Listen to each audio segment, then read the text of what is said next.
Hey everybody, it's Mr. Berkey. I'm just going to go through what we need to do today after you watch the video.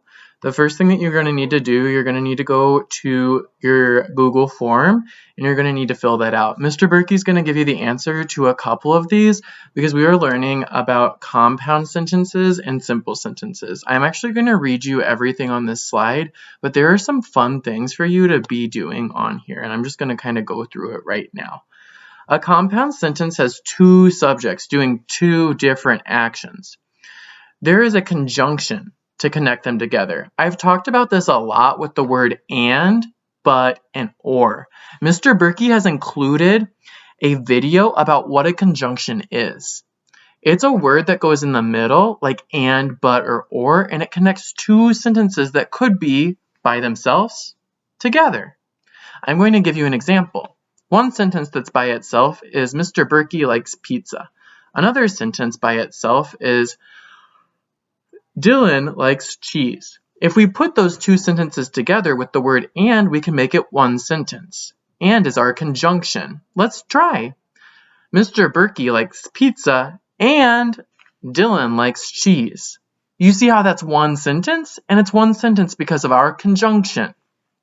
You can watch this fun video. Your parents probably saw it when they went to school. It's from Schoolhouse Rock. It's super fun.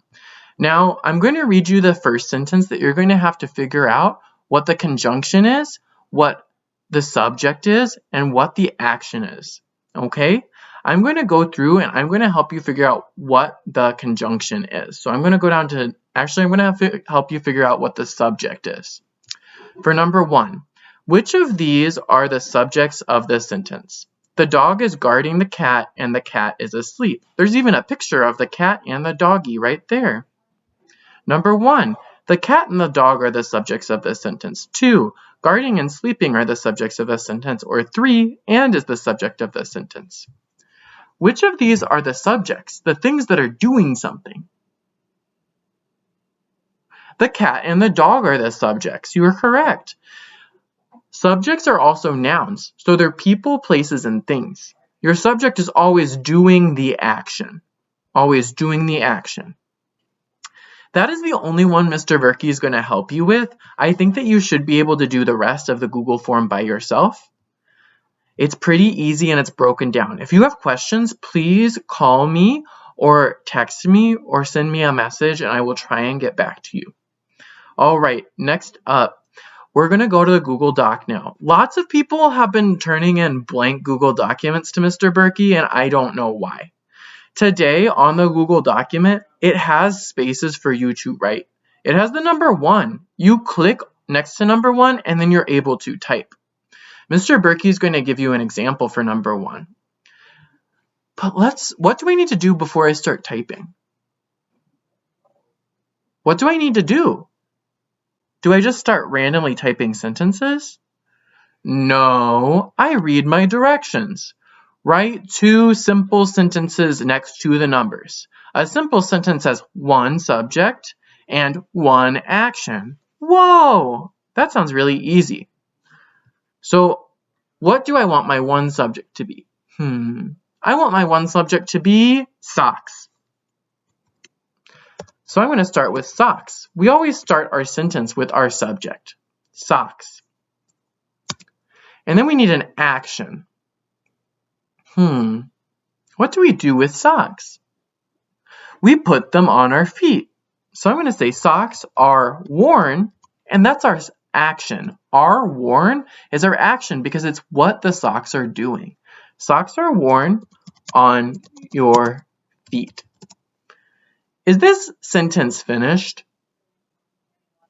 No, Mr. Berkey made another mistake.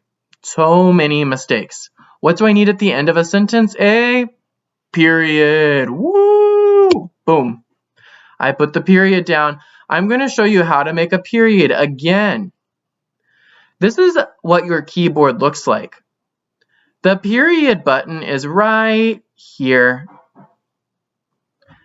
Now, Mr. Berkey is going to show you something that Corinne and other people have been doing a lot that's incorrect. We only need 1 sentence here, but we can write more than 1 sentence if you want. Socks are worn on your feet. I put a space after my period. I put a space after my period. You put a space after your period by clicking on the space bar. I'm circling the space bar right now, right here. You click on that after you do a period, and then you can write another sentence. I like socks. What's the subject in this sentence? I like socks. Is it I or socks? It's I, because we always start our sentence with our subject. We always start our sentence with our subject. Like is our action because it's what we're doing with the socks. Okay, now it's up to you, and you're going to be making your own simple sentences and your own compound sentences. I'm so excited. This is something that you're going to be using all the time in 4th grade, and something that is a 3rd grade standard at the end of the year that you're already doing before the end of the year. Super exciting. Show me how much you know, and show me how great you can do with these sentences. Please, please, please make sure you fill out this document and make sure that you have something written down. Read your directions today so that you do it correctly. Call or text me if you have any questions. Bye-bye.